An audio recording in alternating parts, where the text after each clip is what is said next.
Hello বন্ধুরা, আজ আবার এসে গেছি রান্নার হেসেলের গল্প নিয়ে। আজ আমি রান্না করছি কাজলি মাছ। কাজলি মাছ খেতে কে কে পছন্দ করো জানিও। দেখো, মাছে নুন হলুদ মাখিয়ে নিয়েছি। এরপরে একটা মশলা রেডি করছি। সিম্পল রান্না, গরমের। হলুদ, ধনের গুঁড়ো আর জিরের গুঁড়ো ভালো করে জল দিয়ে মিশিয়ে নেব।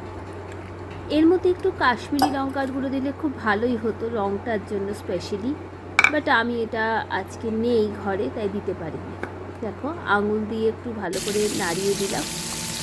এরপরে মাছগুলোকে সুন্দর উল্টে পাল্টে ভালো করে ভেজে নিতে হবে। আর কাজলি মাছ তো খুবই নরম হয়, তাই একটু ধীরে সুস্থে ভাজতে হবে। দেখো, আস্তে আস্তে উল্টে দিয়ে। তোমরা কারা কারা এই মাছ খেতে পছন্দ করো আমাকে কিন্তু অবশ্যই জানিও। আর আমরা মাঝে মাঝে দিল্লিতে এই মাছ পাই, পেলে নিয়ে আসি। দেখো, বেগুনগুলোকেও আমি ফ্রাই করে নিচ্ছি। এরপরে বেগুনগুলো তুলে নিলাম। তারপর যে তেল আছে তার মধ্যে এক্সট্রা একটু তেল অ্যাড তো করতেই হবে, কারণ বেগুনে অনেকটা তেল টেনে নেয়। তারপরে ওর মধ্যে কালো জিরে আর পেঁয়াজ দিয়ে ভালো করে হালকা করে একটু ভেজে নিয়ে তার মধ্যে টমেটো দিতে হবে। দেখো, টমেটো দিয়ে ভালো করে একটু নাড়াচাড়া করে, এরপরে দেখো নাড়াচাড়া করে এরপরে কিন্তু আমি দিয়ে দিলাম আলুগুলো।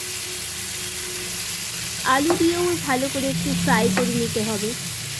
তোমরা হয়তো অনেকেই রান্নাটা করো, কিন্তু তবু আমি শেয়ার করলাম।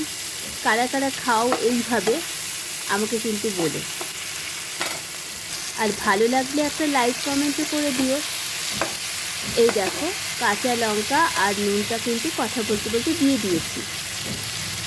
এরপরে আমার এই যে গুঁড়ো রাখা মশলাটা, ওটা দিয়ে দিলাম।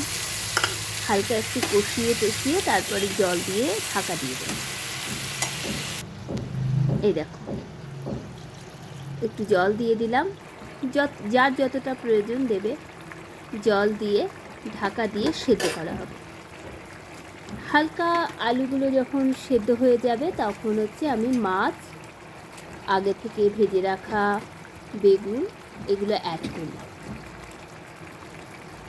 এই দেখো, এরপরে কিন্তু আমি ধনে পাতা দিলেই রান্নাটা কমপ্লিট হয়ে যায়। তবে একটু রান্নাটাকে মানে রসানো যাকে বলে বা কষানোর জন্য একটু রাখতে হবে।